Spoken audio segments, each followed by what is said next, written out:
अब उनके चरणों में जो ऐसा सूरज है जो स्व पर प्रकाश कर रहा है, और मानतुंड स्वामी ने कहा कि वह तो सूरज ऐसा है जो गर्म होता है, ये तो बहुत शीतल है। और ऐसे शीतल सूरज के चरणों में आदित्य पूज्य परम पूज्य आदित्य सागर जी महाराज के चरणों में आप भी हाथ जोड़ लें और अपन सब निवेदन करें कि आप तो शंकाओं से परे हैं, लेकिन फिर भी हम सबके अनुग्रहार्थ यह शंका ज्ञान की गंगा में डुबकी लगा सकें, इसी भावना से आपके चरणों में की शंका करके हमें अनुग्रहित करें। पूज्य श्री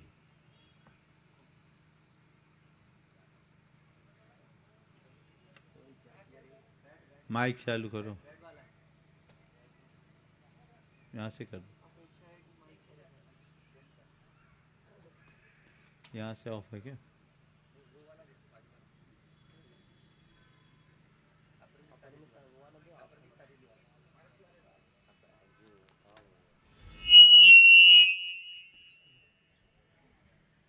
ओम नमोस्तु महाराज जी। परम पूज्य भावना योग प्रणेता मुनि श्री प्रमाण सागर जी महाराज के चरणों में कोटि कोटि नमोस्तु। आज हम एक अपेक्षा चाहते हैं महाराज जी, उम्मीद।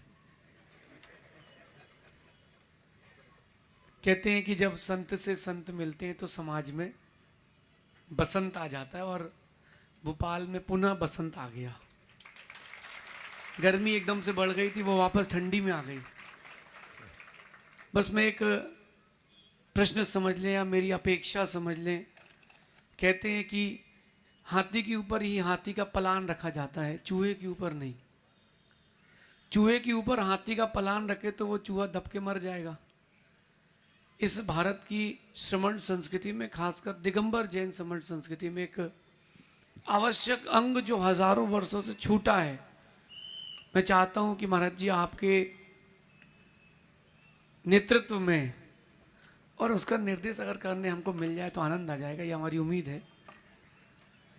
वो ये है कि हजारों वर्ष पहले आचार्य अरहत बली स्वामी के सन्निधि में वेणु नदी के तट पर भारत के सभी श्रमण उपस्थित हुए थे।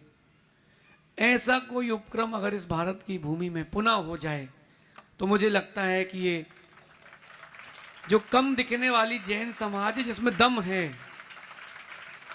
ये जैन समाज एक माला के रूप में पुनः पिरोई जाएगी। क्योंकि ये तो मोती की जिद है बिखरने की, और वो धागे की जिद है, वो जोड़ के रखा है। तो महाराज जी अगर आपका सानिध्य या निर्देश या कुछ मिले जिससे ये भारत के एक मंच पर सभी साधु इकट्ठे हों, ये मेरा प्रश्न नमोस्तु। महाराज ने बहुत उत्तम प्रस्ताव रखा है और ये उनके उत्तम भावना का ही प्रतीक है। यदि ऐसा हो जाए तो मैं भी कहता हूँ इससे अच्छा और कुछ नहीं होगा। बस हम भावना भाएं कि ऐसा हो जाए। और भाई ये जो काम है ये मुनियों का नहीं है, ये आचार्यों का है।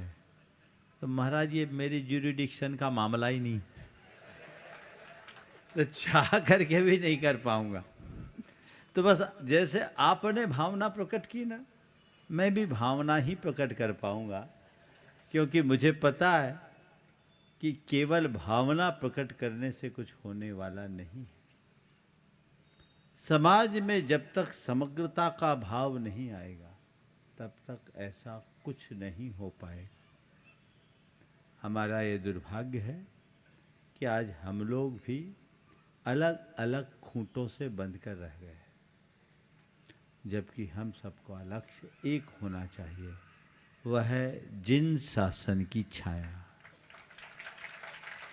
जब हम जिन शासन की छाया को पकड़ ले तो समग्रता आएगी, और जब हम समग्रता को खोएंगे तो वही हो रहा होगा जो आज हो रहा है। फिर मैं एक बात जोड़ूंगा, सभी संत एक जगह इकट्ठे हो या ना हो, उससे बहुत ज़्यादा परिवर्तन हो मैं नहीं मानता। बल्कि मैं ये कहूँगा इतिहास की दृष्टि से कि इकट्ठे होने से ही संघभेद हुआ। आप तो इतिहास को जानते हैं। अरहद बलि के पहले सारा संघ अभिभक्त था। महाराज बड़ा खतरा दिख रहा है।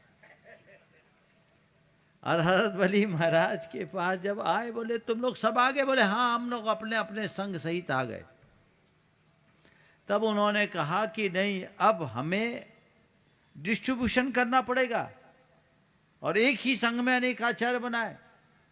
उन्होंने देव संघ, नंदी संघ, सिंह संघ और मूल संघ के भेद से 4 संघ बनाए, है ना। ये हमारे मूल संघ के भेद कहलाए।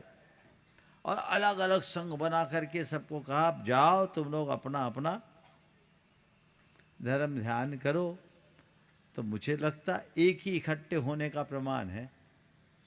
ऐतिहासिक प्रमाण केवल एक ही दिखता है कि आपके जाकर के महिमा नगरी में आचार्य अरहद बलि के काल में एक सम्मेलन हुआ, तो वो सम्मेलन में संघ बट गया।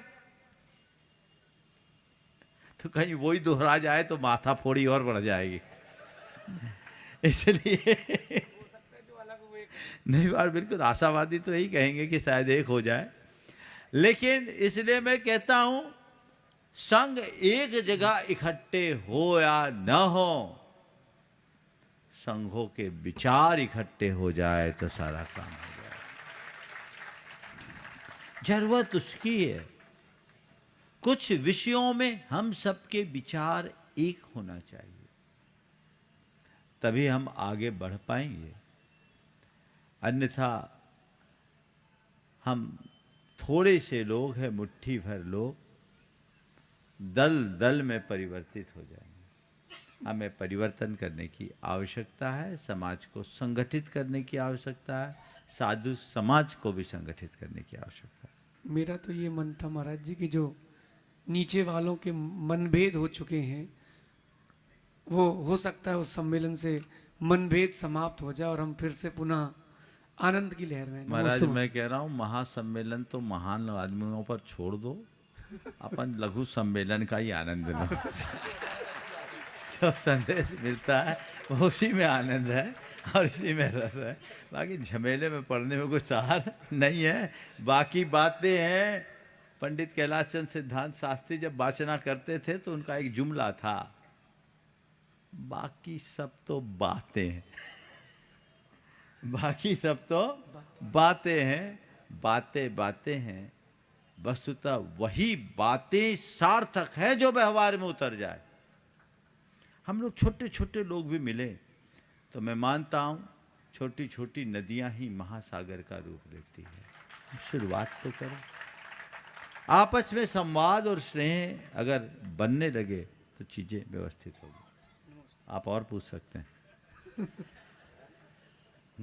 एक अच्छे वक्ता को और एक अच्छे साधक को और एक अच्छे लेखक को, तीनों के लिए एक कोई ऐसे विशेष सूत्र जो इन तीनों के लिए एक सूत्र जो काम आ जाए, क्योंकि वक्ता, लेखक और साधक, इन तीनों के लिए कोई एक आपका ऐसा सूत्र जो उनके व्यक्तित्व को दिनोत्तर दिन वृद्धि दे। नमोस्तु। बहुत अच्छा सवाल किया। वक्ता, लेखक और साधक, तीनों को आगे बढ़ाने के लिए कोई सूत्र चाहते हैं। मैं कोई सूत्र नहीं देता, जो अनुभव मैंने किया है और जिसके बल पर मैं जीता रहा हूँ वो आप सबको बताना चाहूँगा।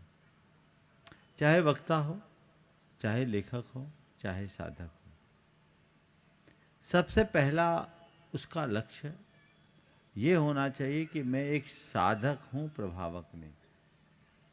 जो कार्य भी करे स्वांतः सुखाय करे। स्वांतः सुखाय करेंगे तो हमारा प्रवचन भी हमारी साधना का हिस्सा होगा और हमारा लेखन भी हमारी साधना बन जाएगी। हमें अलग से साधना करने की जरूरत नहीं पड़ेगी। मैं नहीं मानता कि साधक होने का मतलब माला लेकर बैठना ही है। दीवार की तरफ मुंह करके बैठने वाला ही साधक है। मेरी दृष्टि में सच्चा साधक वो है जो हर स्थिति में प्रसन्न रह करके जीने का आदी और अभ्यासी है। चाहे वो प्रवचन कर रहा हो तो भी साधना कर रहा है, और लेखन कर रहा है तो साधना कर रहा है, लोगों से बातें कर रहा है तो भी साधना कर रहा है, वो साधक। तो हम कुछ भी करें, मैं अपने आप को एक साधक के रूप में पहले देखता हूं, और फिर मैं रोज ये सोचता हूं कि आज मुझे परमेष्ठी का ये रूप मिला और लोग मुझे एक साधक के रूप में पूजते हैं। मैं अपनी बात कर रहा हूं। लोग मुझे जिस रूप में पूजते हैं वैसा मैं हूं या नहीं, मैं अपने अंतर में उतर करके रोज देखता हूं, और हमेशा कोशिश करता हूं कि मेरे भीतर जो मूर्ति मेरे गुरु ने गढ़ी है वो अभंग बनी रहे, सुरक्षित बनी रहे। इससे कर्तृत्व का अहंकार नहीं आता, निश्चिंतता रहती। अब रहा सवाल एक वक्ता को, तो वक्ता को 4 गुणों से मंडित होना चाहिए। पहला, अध्ययनशील होना चाहिए। दूसरी बात, उसके पास मनीषा होनी चाहिए, खुद का चिंतन होना चाहिए। तीसरी बात, उसके वाणी में मिठास होना चाहिए। और चौथी बात, उसकी प्रस्तुति अच्छी होनी चाहिए। अध्ययनशीलता से हमारे पास पर्याप्त सूचनाएं होती, और अपनी खुद की मनीषा और मेधा से हम उसे और परिष्कृत करते हैं। अध्ययनशील वक्ता बहुत मिल जाते हैं, पर मनीषी विद्वान बहुत कम मिलते हैं। अध्ययनशील वक्ता केवल पढ़कर के बोलता है, और मनीषी वक्ता का अनुभव बोलता है। अध्ययन से जो ज्ञान हमें मिलता है, अनुभव से अर्जित ज्ञान उससे कई गुना ऊंचा होता है। अनुभव धीरे धीरे आता है, और इसके लिए व्यक्ति को जिज्ञासु बने रहना चाहिए। एक साधारण व्यक्ति से भी बातचीत करे तो उसकी अच्छी बात को ग्रहण करने का प्रयास करना चाहिए। मैंने हमेशा इस बात को ध्यान में रखा। प्रस्तुति अच्छी होनी चाहिए, वाणी में मिठास होना चाहिए। एक अच्छे वक्ता को आलोचनात्मक बातों से बचना चाहिए। विवादास्पद मुद्दे को बिल्कुल छूना ही नहीं चाहिए। आलोचना की उम्र नहीं होती, और विवाद का कोई सुपरिणाम नहीं होता। इनसे एक तरफ हो जाओ, और कोशिश करनी चाहिए अपने आवेग और संवेग को यथासंभव नियंत्रित करने की। हालांकि मैं बोल रहा हूँ ये चीज़ें धीरे धीरे अनुभव से आती है, नहीं तो आप ही मेरे पुराने वीडियो निकाल के मुझे ट्रोल करने लगो कि महाराज आप बोल रहे आप क्या करें। कभी मुझे लोग ठाकुर साहब कहते थे, और भोपाल के लोग भी इस विषय से परिचित हैं। तो ये चीज़ें हैं, लेकिन चीज़ें मैं इतना अनुभव करता हूँ, आज बोल सकता हूँ कि काले बाल और सफ़ेद बाल में बहुत अंतर होते हैं। महाराज अभी आप काले बाल वाले हो, हम लोग सफ़ेद बाल वाले हैं, इसलिए बहुत अंतर होता है। ये धीरे धीरे अनुभव से ज्ञान पकता है, ये चीज़ें होनी चाहिए।